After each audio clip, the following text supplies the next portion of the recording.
whether it's on our place in the world, whether it's on how we should grapple with the state of markets today and how to wrestle them back from large corporations to actually provide some fairness to individuals, or whether it's on a whole series of social issues. I think there is a lot in the Lib Dem ideas locker, and we're very proud to stand on it.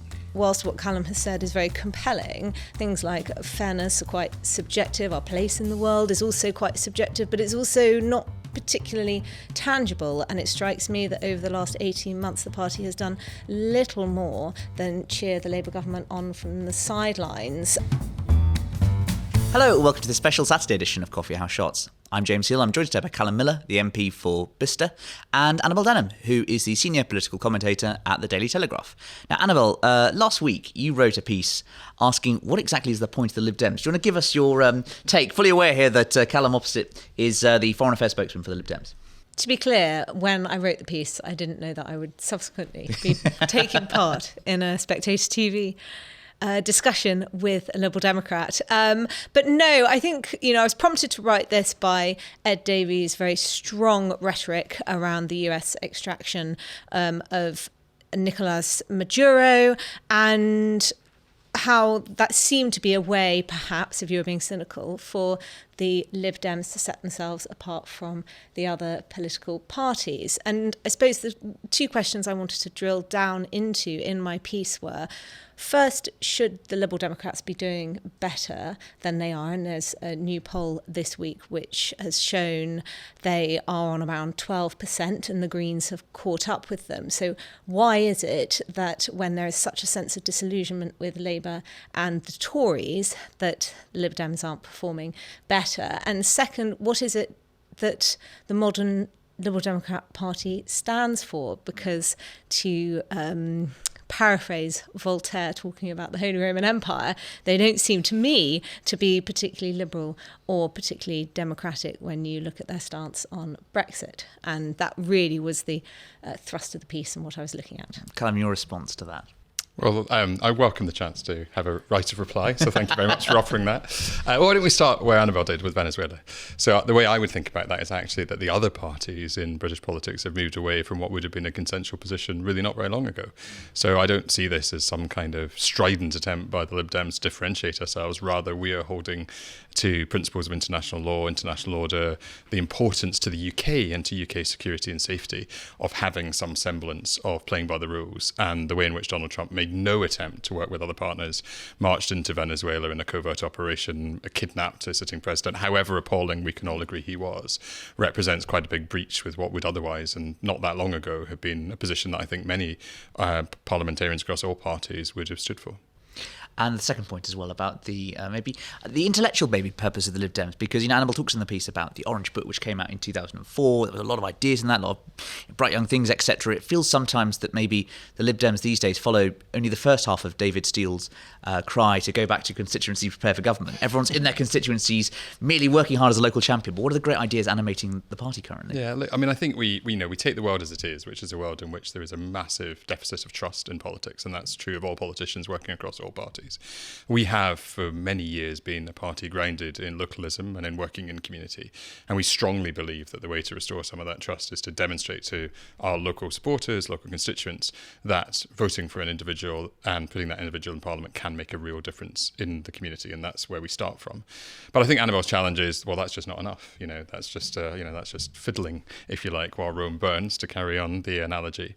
And I think it's not correct to say that the Liberal Democrats are without ideas. I think whether it's on our place in the world, whether it's on how we should grapple with the state of markets today and how to wrestle them back from large corporations to actually provide some fairness to individuals, or whether it's on a whole series of social issues, whether that's on social care or on a series of others where we have argued strongly for a more preventative approach, whether that's on mental health or other things. I think there is a lot in the Lib Dem ideas locker, and we're very proud to stand on it. I mean, listening to that from Calum, Annabel, that, and also Ed Davey's speech on Tuesday when he was a much more sort of incrementalist. I mean, perhaps there's a market for that at a time when there's a lot of appetite for change, yes, but not everyone wants to kind of go the reform or Polanski route of maybe blowing everything up and starting again. No, I'm not suggesting that we just need 5 populist parties as we enter this era of multi-party politics, or certainly seem to. But I would say that the Liberal Democrats do appear to slightly lack ambition. And whilst what Calum has said is very compelling, things like fairness are quite subjective. Our place in the world is also quite subjective, but it's also not particularly tangible. And it strikes me that over the last 18 months, the party has done little more than cheer the Labour government on from the sidelines. And when it comes to general elections, yes, there is that local element, and the Liberal Democrats have proven extremely effective at advocating for constituents at the parliamentary level, and putting a lot of resource into ensuring that they hold on to particular constituencies. But nevertheless, there are a lot of disaffected Conservative voters out there, particularly in the southeast and the southwest, who are looking for a new repository, and yet they don't, at least looking at the polling, seem to be flocking to the Liberal Democrats in their droves. And my suspicion is that it's because the Liberal Democrats are the not Conservative Party and the not Labour Party, and in Scotland sometimes they're not SNP, but that isn't necessarily a reason, a positive reason for people to want to go out and vote for them. So yes, to my sort of central point, that the party ought to be having the time of its life, given that people are feeling so frustrated with Labour and the Conservative Party, and yet it isn't. And I suspect that's because it doesn't have a coherent agenda that sets it apart, not necessarily in a populist way, from what others are offering. I guess two things I'd like to challenge in that. I mean, the first is just, the polls. The polls that really matter are the elections. And if we look at what's happened over the last 12 months, Liberal Democrats, the first time ever, won more seats in the last council elections than either the Labour Party or the Conservative Party. And we have won more of the local by-elections that have been held length and breadth of this country than the Conservatives, Labour and Greens added together since May last year. So when it comes to actual elections on the ground, Liberal Democrats are winning and people are responding to a Liberal Democrat message. To the second point that you made about, are we just sort of quiet cheerleaders for the Labour Party? I think there's lots of evidence in Parliament that's just not the case. So whether it's challenging the government quite robustly on foreign policy, whether it's leading the charge against digital ID, we saw a U-turn from the government, Liberal Democrats first out the blocks very clearly and coherently, as we did back in the noughties when Blair tried it, arguing from a civil liberties perspective against digital ID. We've seen the government fold on that. There's a range of other areas where we have been robustly challenging the government, whether that's on fiscal policy, on the approach to markets, as I say, on foreign policy. So I don't think anyone should fall into the trap of thinking that we are just going along with this government. We are trying to present ourselves as a robust opposition, and we're trying to be a constructive opposition. And it may just be that on occasion the shrillness of the Conservatives in being sort of opportunistic opponents is coming out more loudly. But we're trying to say, whether it's on social care, whether it's on defence expenditure, these are big national challenges, and we're up for working with the government, but we are highly critical of the way they've been going about these things up until now. Obviously, with 72 MPs, there's a lot of hopes invested in the Lib Dems at the election. What would you say are the kind of big achievements in Parliament over the past 18 months? Well, as you say, 72 MPs is a big high watermark for the Liberal Democrats, but we face, as the other parties do, a Labour government with a huge majority. So like all opposition parties in that scenario, we can have all the best ideas in the world. We still have the slightly dispiriting feeling of walking through the lobbies knowing that we'll be defeated time after time. So we've tried to be a bit smarter. We've tried to work through the instruments that we have, whether that's 10-minute rule bills, private members' bills, and other forms of pressure. And I think we can point to a few successes. So we've seen a big increase in the carers allowance and addressing of the historic legacy, which has been deeply unfair, of carers being taken to court for overpayment by DWP. That's because of pressure by the Liberal Democrats on the social care topic.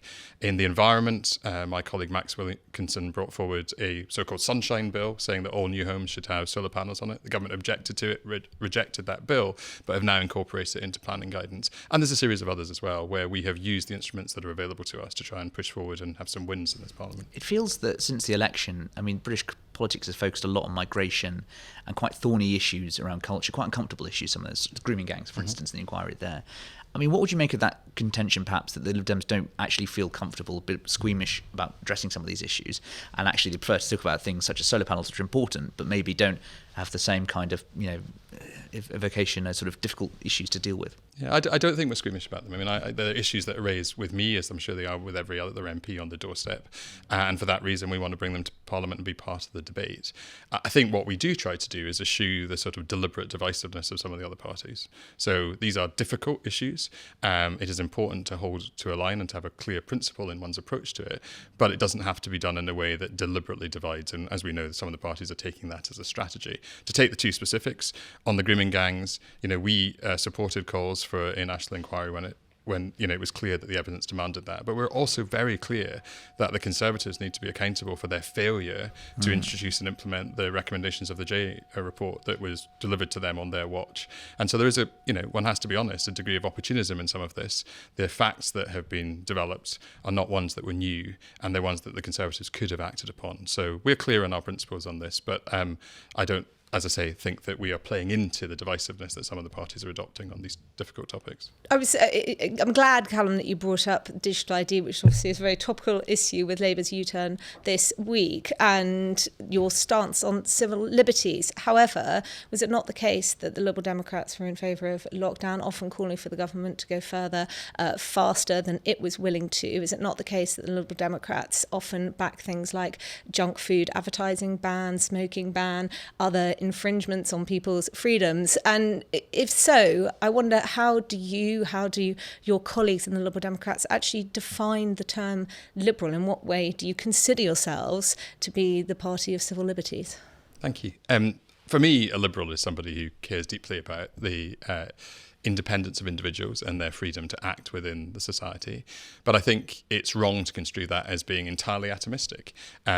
We recognise that people have an impact on others around them, and therefore you have to take account of what that impact is. I obviously wasn't a parliamentarian in the COVID period, so you're asking me about the party's historic record, and the choices through the COVID period are being laid out in the inquiry at the moment. But I think there is a link between that and the issues that you do raise, which are largely around public health matters.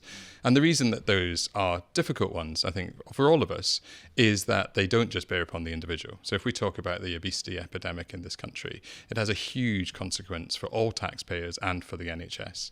And if there are well-evidenced measures that have the positive effect of reducing the likelihood of the personal impact of ill health through obesity and the public impact of the costs of that, those are ones that we will seriously consider. If we think about, social harms from social media, for example, again, we need to think about the age range that we're talking about. If children are suffering as a result of certain elements, that to me is a public health matter. Yes, we would start by asking, what is the role of the state? Does it need to interfere? But if there is a strong evidence base that interference will actually protect the well-being of individuals and ultimately help society, then we'll certainly look at those options. I suppose when it comes to social media, I wonder what you believe the role of parents to be. And when it comes to something like smoking, which is banned for children, you're only able to do it if you are an adult. Currently, obviously, we have a graduated smoking ban coming into effect under the Labour government that was put forward by the Conservatives. How is that compatible with the harm principle as set out by John Stuart Mill, who is part of the Liberal Democrats' heritage? Yeah, I suppose you're coming at it from a kind of more traditional classical liberal sense, I suppose, the argument. I mean, how much, other than a couple of issues like digital ID, how much is that classical liberalism really at the heart of Lib Dem thinking these days? Yeah, I think it's clear that we are in favour of a raucous, open and well-evidenced debate in most aspects of public life, and that requires civil liberties, democratic liberties to be to the fore. We have traditionally and to this day been strong advocates for freedoms within politics, for arguing against big interests in politics, whether that's big financial donations to individual parties or the role of trade unions in the funding of the Labour Party. We see those as ways in which the individual's voice in politics is suppressed. So in that sense, in terms of political liberties and political freedom, I think we have a very strong and continuing position. That's not quite the same as John Stuart Mill's harm principle, but the harm principle relates to the balance of the individual and when the harm spreads into that of wider society. And you raise the question of kind of the role of children, the role of parents. I think what we know, and this is an evidence point, what we know through behavioural psychology and things, we have a much keener awareness and understanding today of the extent to which people can be A, addicted to things, but B, also incredibly susceptible to social pressure. As a parent of 4 teenagers, I am extremely aware of what social media does to their lives and the ways in which they are influenced by the behaviours of others online. And I think it's appropriate to consider the pressure that is then on parents as to whether or not they should give their child a mobile phone at a certain age or give them access to apps. And that's the way in which I think there should be a fully informed discussion with parents who are also, of course, voters about what is the right thing to support them as parents to play the right role in their child's lives.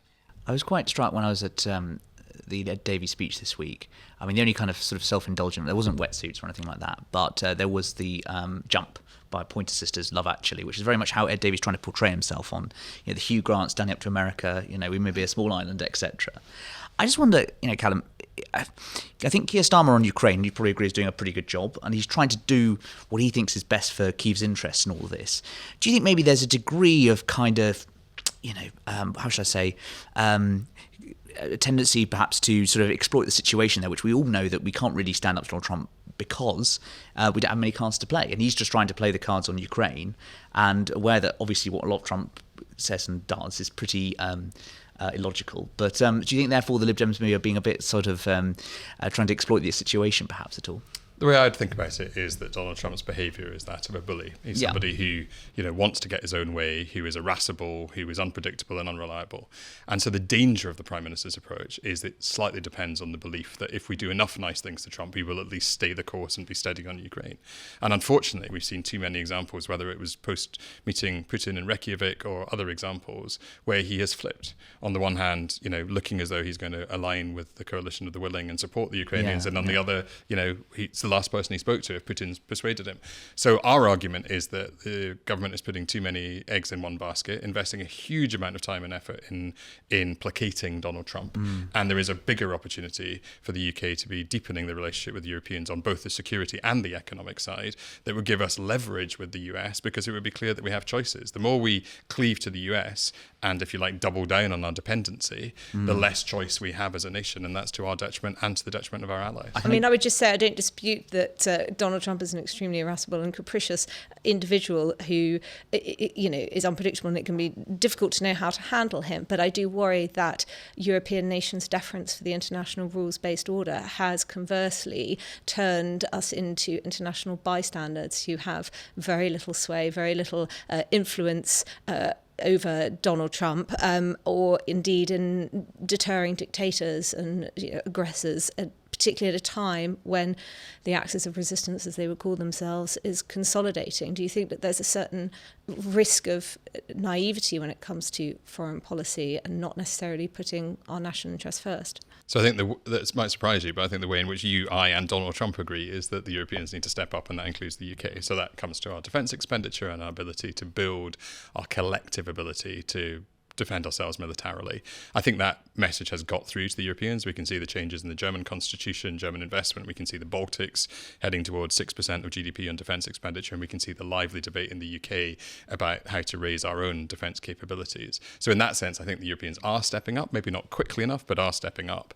To the wider point about multilateralism, in a way, you're presenting a choice, which is, do we just accept a world in which might is right, and the European continent tries to be, a third pillar alongside the US and China that's really holding that line, and then we're in a spheres of influence world, which is the heart of the US national security strategy? Or do we, as Brits and as Europeans, still think that a world that has some basis in international law, where the smaller and medium-sized powers can come together in international institutions in order to stand up for their interests and work together, rather than an entirely competitive sort of Hobbesian world, is a better one? And I, as a Liberal, completely believe that we should be seeking to maintain the opportunities for cooperation. Well, I'll respond, if I may, to your first point. I completely support increasing our defence capabilities and spending much more than the 3% that at some point in the future, who knows when, Labour are going to commit us to spending as a proportion of GDP on defence. But where's the money going to come from? Because the Liberal Democrats are saying they want to spend more on welfare, particularly social care, and I commend the willingness that your party has to actually talk about this extremely thorny issue in a way that other mainstream parties refuse to. You also want to spend more money on the NHS. You want a faster approach to net zero, which a report just this week has suggested is going to cost far more than, I think, the £7 trillion that some are forecasting it will. So it's all very well saying let's spend more on our national security, but that money has to come from somewhere, and there will need to be trade-offs. And I suppose the Liberal Democrats have the luxury of being able to talk about some of these things without necessarily setting out fully costed policies. But if you wanted to be taken seriously as a party in modern British politics, do you not need to explain what you're going to do in order to turn us from a welfare to a warfare economy? Yeah, I mean, I think the first, if I may, fallacy is the idea that the only way we can do it is by chopping and changing within existing expenditure or by raising taxes. The tragedy of this government is we've gone 18 months with almost entirely flat growth, building on a period when there had not been great growth under the previous government. And so our central argument, as you know, is that by deepening our economic relationship with the European Union, by removing the red tape that's inhibiting lots of economic growth at the moment, we could see an increase in growth in the UK, which would then mean we had higher revenues without necessarily a higher percentage tax burden. But we could remove red tape without rejoining the European Union or rejoining the customs union. And that's union, been costed, market. and I think the latest estimate from the British Chambers of Commerce is that 25 billion a year could be gained by the Exchequer by revisiting what was a very bad Brexit deal and did a great deal of damage to our businesses. If we take an example in my constituency, I have a series of businesses who are paying extremely high fees, much higher than they did pre-Brexit, for the import-export costs of goods that are manufactured across the channel. And that is really inhibiting the growth of their businesses and their ability to export. And we're also seeing companies increasingly choosing not to headquarter in the UK and not to have their major manufacturing sites in the UK because they essentially want to export into the European Union. So I think ways. That's the only reason. I think it's also because we have the highest industrial energy costs of any country in the developed world. And yes, there are undoubtedly companies which have been knocked sideways by the decision to leave the European Union. I don't think anybody sat around this table today would say that Brexit has been an unmitigated success. But there are also companies which have benefited from, for instance, the trade deal that we've been able to strike with the US pharmaceutical companies, for instance. Is there a risk that the Liberal Democrats are viewing closer ties with the European Union, pulling Britain back into the Brussels orbit as some sort of economic panacea, when really what we ought to be doing is, rather than rehashing, relitigating all the arguments of the past, trying to take advantage of our newfound freedoms, deregulating, lowering taxes, unleashing growth and opportunity that way. Well, I mean, if you want to take that argument as the kind of buccaneering global Britain argument that lots of the Brexiteers made, it's really disappointed, hasn't it? I mean, the level of GDP growth that's estimated, even from the US deal or from the India deal, is trivial relative to the level that has been lost by leaving the European Union.